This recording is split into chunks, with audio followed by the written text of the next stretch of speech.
AmiCast, o podcast da Ami Jardins. Há 18 anos representando os Jardins América, Europa, Paulista e Paulistano. Oferecimento: Surrai Segurança Pessoal. Mais que imagens, guaritas ou rondas, proteção essencial é com a Surrai Segurança Pessoal. Começando mais um episódio do AmiCast, recebendo hoje aqui o Felipe Falseta, que é pesquisador do IPT, Instituto de Pesquisas Tecnológicas e engenheiro, e ele que é especialista aí no tema de inundações. Felipe, muito legal te receber aqui, a gente tem bons assuntos para falar, porque a cidade está praticamente debaixo d'água de vez em quando, né? Bom, obrigado pelo convite. É verdade, São Paulo é uma cidade que a gente costuma dizer que ela vive nos extremos, né? No momento da chuva, a gente tem um cenário de inundação, que acontece muito rápido, inclusive, né? Em alguns lugares, minutos muda tudo, né? Ou a gente está num cenário onde não está chovendo e a gente reclama que está faltando água nas torneiras, crise hídrica. Então a gente vive nessa dupla situação, né? Ou é muita chuva, muita água no lugar impermeabilizado ou falta água para beber, né? Então é bem crítico a cidade de São Paulo nesse sentido. E eu sei que você é um amante dos rios também. A gente recebeu aqui o José Bueno, do Rios e Ruas, e você, como engenheiro, tem também uma visão e um amor pelos rios, e a gente estava conversando antes da entrevista, você estava falando que das avenidas de São Paulo, você conhece mais os rios do que o nome da própria avenida, né? Fala um pouquinho de algumas avenidas que você conhece os rios. Bom, a cidade de São Paulo, né, a gente estava até conversando um pouco antes, ela foi concebida, né, a cidade foi concebida praticamente em leitos de antigos rios, né? Então as grandes avenidas da cidade de São Paulo, elas são basicamente, como você falou, eu às vezes não sei o nome da avenida, mas eu sei o nome do rio. Então a Avenida 23 de Maio, a gente tem o rio Itororó debaixo dela. A Avenida 9 de Julho, nós temos o Ribeirão Saracura. Nós temos a Avenida Salim Faramaluf no Tatuapé, o Córrego do Tatuapé. Então, o Beco do Batman é o Rio Verde. Então, a gente tem a Professor Luiz Inácio de Anhamelo, o Córrego da Moca. Então, a gente tem várias avenidas que, na verdade, elas foram antigos leitos de rios. E isso já começa a dar um pouco da gênese do problema da inundação, né? A partir do momento que você usa uma área que era de um rio e ocupa, impermeabiliza, a densa população, a ocupação do solo, né? Você tira o que era verde, coloca concreto, asfalto, você aumenta muito a vazão num lugar topograficamente baixo, porque isso também é um detalhe, né? A gente não modificou a topografia da cidade, a gente tampou o rio, né? E a hora que a chuva vem, a tendência é que essa quantidade absurda de água que é gerada vai acumular nos pontos baixos, que são justamente essas avenidas que eram os leitos dos rios aí, né? Esse é um primeiro indício, né, por que a gente tem tanto problema com inundação na cidade de São Paulo. Fala um pouco do trabalho que vocês fizeram no Itaim Paulista. Você estava falando sobre o rio, a mudança do crescimento da cidade. Eu acho que um exemplo bacana desse do Itaim Paulista é pensar como o adensamento modifica o comportamento, como o adensamento modifica o comportamento das nossas bacias hidrográficas, né? Então, por exemplo, no Itaim Paulista a gente tinha uma cidade nos anos 30, que não era nem uma cidade, né? Eram pequenos núcleos de povoamento que eram praticamente nas regiões das estações ferroviárias, que ainda existem até hoje, né? Mas a gente tinha basicamente uma ocupação rural, então fazendas, pastagens, pequenos sítios, muitas áreas de floresta nativa ainda. E hoje a gente tem o Itaim Paulista como um distrito que é um dos mais densos da cidade de São Paulo, onde vivem aí 12 milhões de pessoas aproximadamente. Uma área relativamente pequena, eu acho que em torno aí... Bom, a bacia do Ribeirão Lajeado, que é o rio que basicamente, eu vou falar mais do rio do que mas ele tem mais ou menos aí 10 a 12 quilômetros quadrados, é muita gente num pedaço minúsculo. E não tem arborização nem áreas permeáveis. Não tem área permeável, arborização urbana praticamente inexistente, uma proximidade dos lotes pequenos, né, o que também agrava, porque se você tivesse lotes maiores, provavelmente você conseguiria conciliar aí quintais, áreas de telhados. Deixaria um jardim, alguma coisa. Nem um gramado já seria até razoável. A gente costuma dizer que para São Paulo cada gota conta nesse aspecto. Mas a resposta dessa bacia no cenário natural era, por exemplo, 30, 40 mil litros por segundo em 9 horas. E aí, com essa situação adensada, para a mesma chuva, a gente fala em 180 mil litros de água em 2 horas. sendo que esses 30, 40 são atingidos em 40 minutos e não em 9 horas. Né? Então, além da quantidade absurda de água que vai chegar por conta dessa impermeabilização do terreno, nós temos um problema até de defesa civil. Né? A partir do momento que você precisa evacuar uma área emergencialmente, tirar pessoas que têm dificuldade de locomoção, de mobilidade antes de um evento desse de chuva, se você tem 9 horas para fazer, você tem tempo tranquilo para atender essa população. Se você tem 40 minutos, e numa população de 2 milhões de pessoas, que não sei quantas dessas vivem muito próximo do curso d'água, mas dá para estimar aí em torno de 10% dessa população diretamente afetada pela inundação ali. Então, é pouquíssimo tempo para você agir em 200 mil pessoas, né? Seria, né? 10%. Então é uma conta bem grosseira, né? Pode ser um pouco mais, um pouco menos, mas a ideia é que realmente é crítico do ponto de vista... E hoje a gente tem trabalhado um pouco disso também, né? Como é que a gente lida com essas situações mais locais, mais adversas, né? Para a gente estar falando até que para emitir um alerta, por exemplo. Primeiro que o alerta ele precisa ser emitido, a população tem que entender o que fazer no alerta, né? Esse é o grande desafio também, né? A pessoa recebe um alerta dizendo, vá para um local seguro. O que é um local seguro?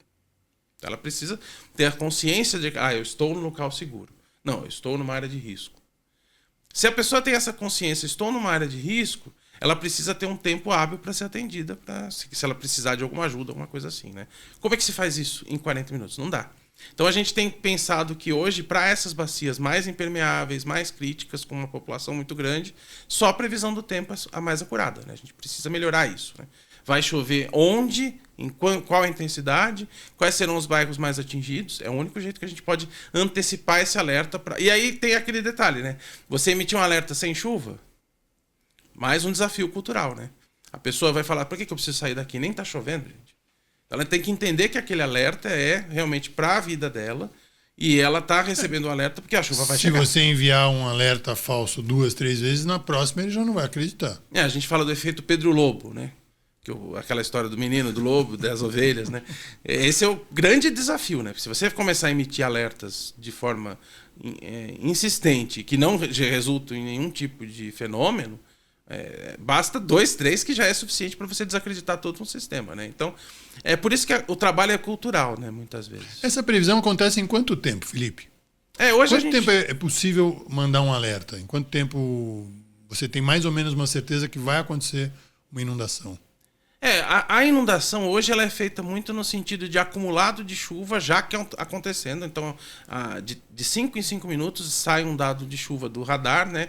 Onde você tem uma ideia de quanto choveu em quais lugares e mais ou menos que chuva precisa acumular para poder inundar um lugar. Então, eu diria que em 15, 20 minutos de antecedência você consegue.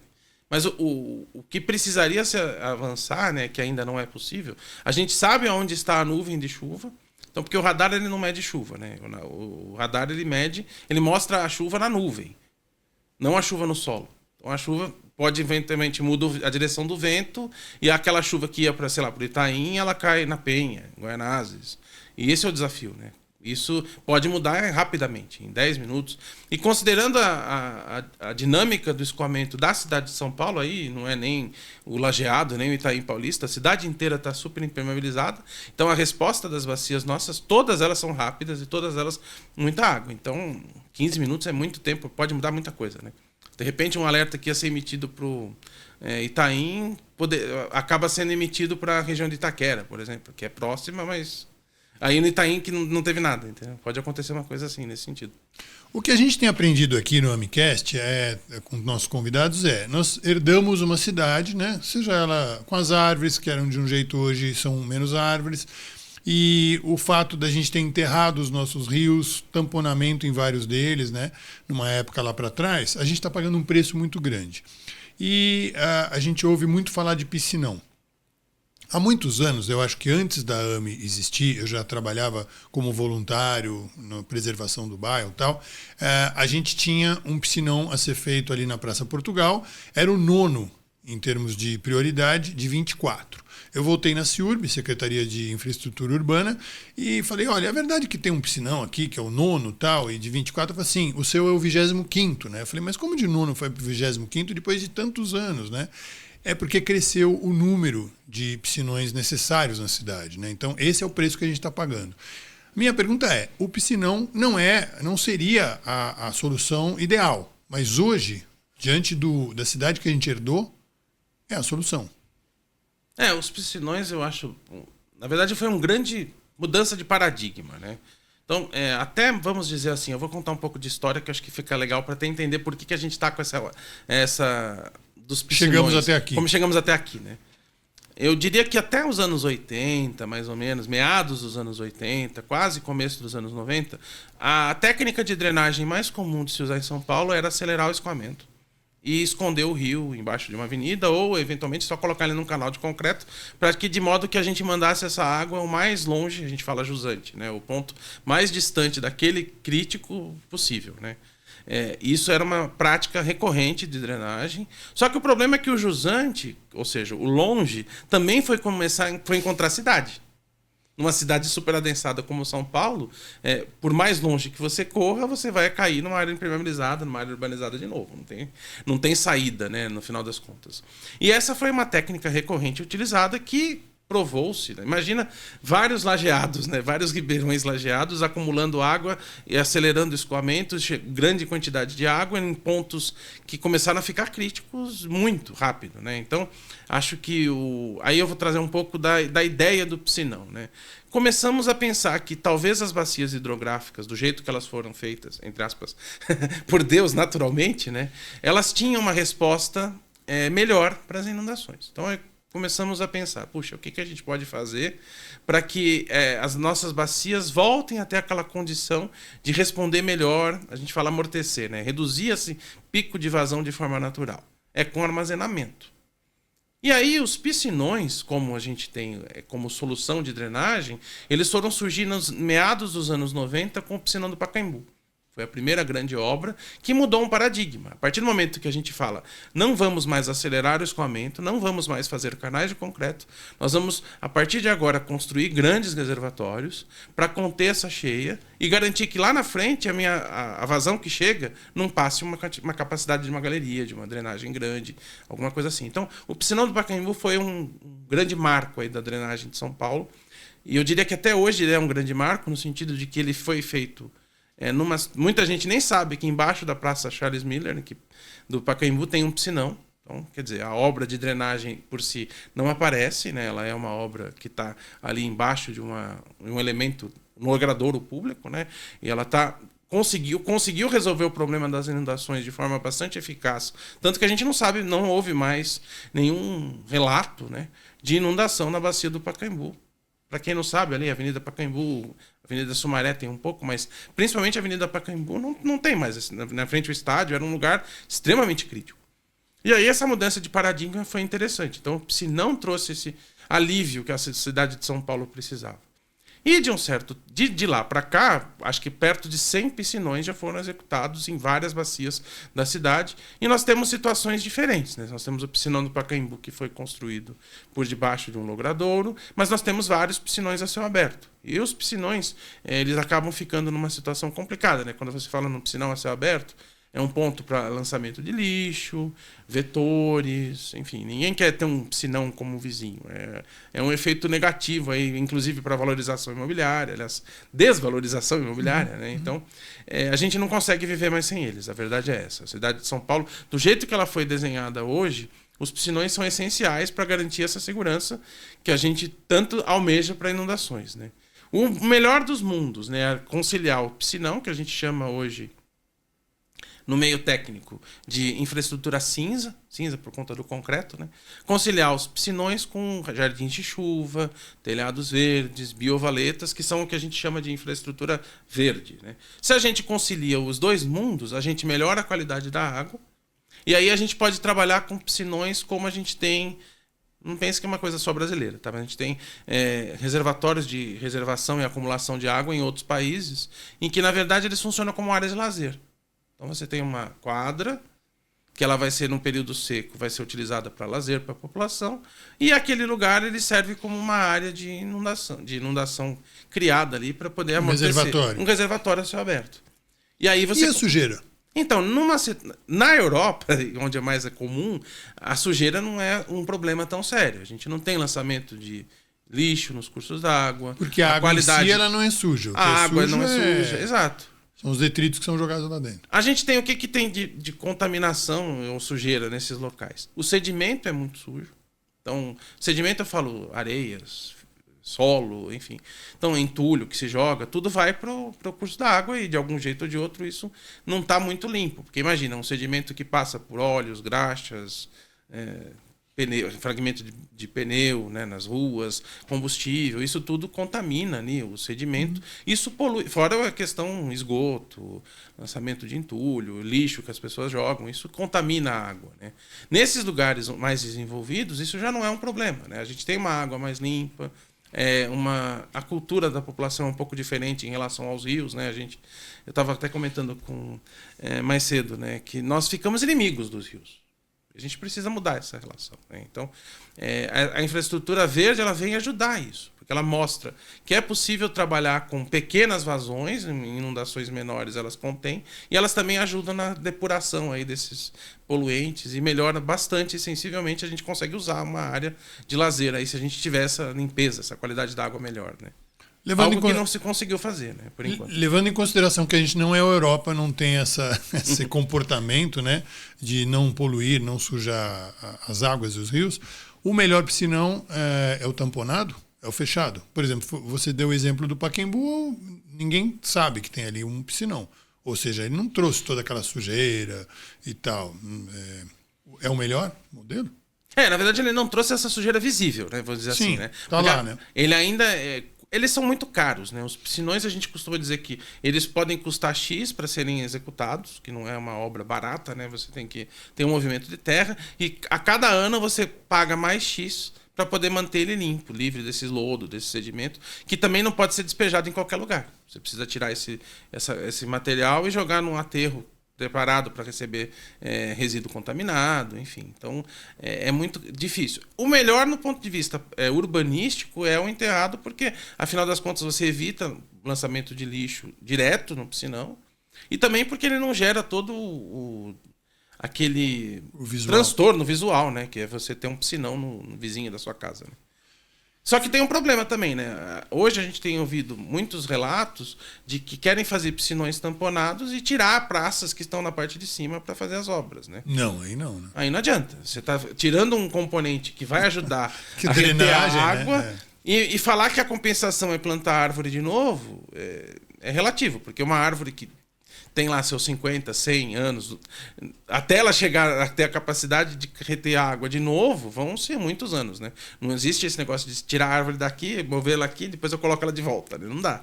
Replantar, esse é o grande desafio. Como é que a gente mexe, interfere menos, né, nessa situação? Não quero dizer que lá na Praça Charles Miller isso não foi feito também, né? Mas eu imagino que... Sim, o ideal é não fazer numa praça. Exato. Mas a gente tem vários exemplos de obras que podem ser feitas e depois você constrói a praça em cima, por exemplo. É uma possibilidade também. Felipe, do tempo que você começou a estudar e trabalhar com isso, hoje, a gente evoluiu. É isso? São Paulo tem muito mais enchentes, as águas elas estão cada vez mais fortes, as inundações são cada vez maiores. Mas você falou aí que foram feitos depois do Pacaembu, 100 piscinões e tal. Como é que está a evolução de um lado do outro, né? A gente está perdendo essa guerra ou a gente vai ter uma luta muito grande para que a gente diminua as enchentes na cidade de São Paulo? Eu acho que elas nunca vão deixar de existir, né? A partir do momento que a gente construiu uma cidade numa área drenada e transformou rios em ruas... Não, quase parafraseando rios e ruas, né, do colega José Bueno, mas a gente transforma muitos rios em ruas. Então isso a gente vai ter que lidar muito. Eu costumo dizer que hoje a questão da inundação é conviver com o problema e conviver pacificamente com o problema, né? O que é isso, né? Você não ter fatalidades em cheias, você não ter perdas materiais ou o mínimo possível, né? Então esse seria o caminho. E elas também não serem tão frequentes e tão recorrentes. Eu acho que a gente não sei se a gente está perdendo a guerra porque também tem uma questão climática, né?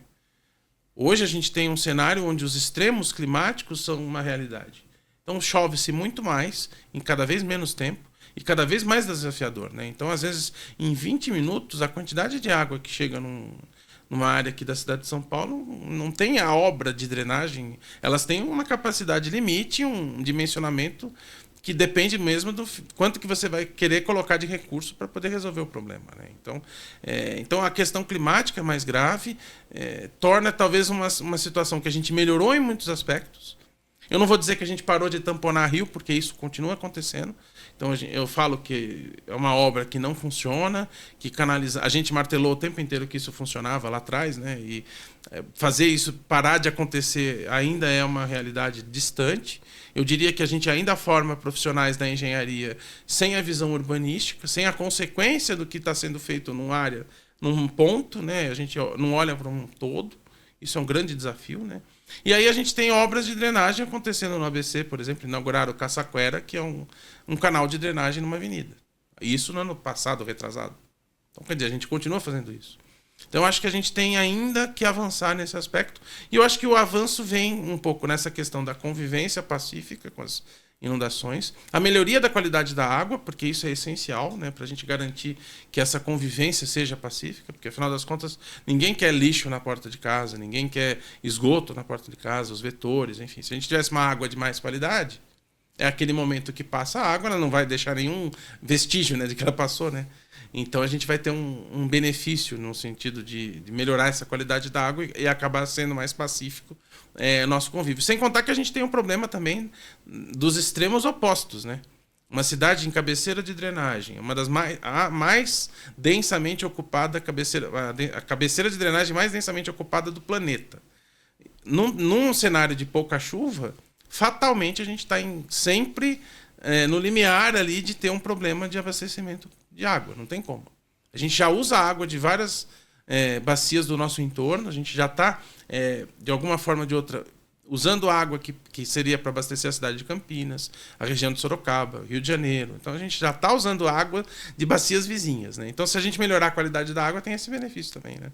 A gente convive melhor com as enchentes. Na seca, a gente vai ter água meio que mais próxima, né? Tem, acho que até o José Bueno fala, né, que próximo da gente, a 300 metros, você tem um curso d'água, né? Imagina se esse curso d'água fosse aberto, limpo, pudesse ser usado, né? Mas aí tem todo um desafio cultural, né? Mostrar que o rio não é inimigo da cidade, né? E a gente fez isso muito mal, né? Quando a gente começou a esconder os rios e poluir os rios, né? A gente transformou os amigos nossos, né, que poderiam ter faunas, pássaros, natureza, e a gente perdeu esse contato, né, com a natureza. Mais uma vez a gente aprende aqui que o problema é educação e cultural, né? A gente recebeu o Carioca, que é o embaixador da reciclagem em São Paulo. Ele é uma pessoa que puxava carroça e hoje ele é presidente da Coopercaps, que é uma das grandes cooperativas de resíduos, né, de reciclagem. E ele diz o seguinte, né? Campanha de conscientização é bem-vinda, né? Mas enquanto você não tiver no primário ali a educação ambiental para as crianças, né? E você falou exatamente isso, quer dizer, os engenheiros precisam aprender um pouco de urbanismo, né? Porque senão fica aquela visão. Isso serve não só para aqueles que estão fazendo tamponamento de rios, tal, que estão com os edifícios todos que estão surgindo em São Paulo, que às vezes não surgem, né, edifícios ou obras que pensem tanto na drenagem, no meio ambiente, né? O problema continua sendo educação. E eu acho que até um exemplo legal de trazer é criança mesmo, né? Eu sempre trago esse exemplo que eu não virei hidrólogo porque eu resolvi trabalhar no IPT. Isso veio muito do que eu vi na escola, né? Eu tive a oportunidade de visitar a nascente do Rio Tietê. Eu estava com 7 anos, 8 anos, enfim. Eu estava bem novinho, né? E a partir daí eu comecei a ficar fascinado por todos os rios do meu entorno, né? Eu queria conhecer todos. Meu pai ficava louco comigo, porque eu saía com ele de domingo e a gente visitava os rios perto de casa. E ele me contando que aonde tinha uma avenida passava um rio. E aquela indignação foi aumentando, né? Criança indignada, você sabe, né? Leva isso para a vida, né? E quando eu cheguei na graduação e tive a oportunidade de fazer as matérias que tinham essa relação da hidrologia com os rios de novo, aí aquela criança nasceu de novo em mim, né? E eu falei, puxa, vamos trabalhar com isso, né? Se eu estava tão indignado lá atrás, no passado, como criança, eu acho que eu posso ser um adulto indignado e transformar a indignação em um trabalho, né? Então, eu acho que a educação ambiental é essencial, né? Eu até falo que poderíamos ter placas nas ruas, né, indicando aqui passa tal rio. As pessoas nem sabem, né, que moram numa bacia hidrográfica, não sabem que embaixo de uma rua perto de casa tem um rio. E esse contato com a natureza é muito, muito rico. né? A gente tem que parar de fazer com que as nossas crianças achem que o leite chega da caixinha, né? O suco ele vem do mercado, e não é isso, né? A gente tem uma necessidade do convívio da natureza para a gente se alimentar, ser vivo, né? Então, faz parte, nós somos parte da natureza, né? Trazer isso de volta seria muito benéfico, né, para todos nós, né? E o único jeito que eu vejo de cuidar é começar com a molecadinha nova, né? Se a gente começar a inspirar jovens a se indignar como eu me indignei, e atrás a gente muda, senão a gente vai continuar nesse círculo que aí acaba sendo vicioso, né? Não virtuoso, né? Então, a relação de ganha vem no comecinho, na infância ainda. Maravilha. E parar de usar VAP, né, na calçada. Ah, sim, é bom, né? Principalmente no período de crise hídrica ou quase isso, não vale a pena ficar... Vai usar água de vassoura, não funciona, né? Felipe Falseta, pesquisador do IPT, Instituto de Pesquisas Tecnológicas, engenheiro civil. Muito obrigado pela tua participação aqui e obrigado pelo teu trabalho pela cidade de São Paulo.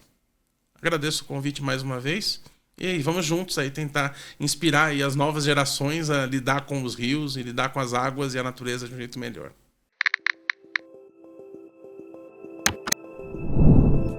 AmiCast, o podcast da Ami Jardins. Há 18 anos representando os Jardins América, Europa, Paulista e Paulistano. Oferecimento: Surrais Segurança Pessoal. Mais que imagens, guaritas ou rondas, proteção essencial é com a Surrais Segurança Pessoal.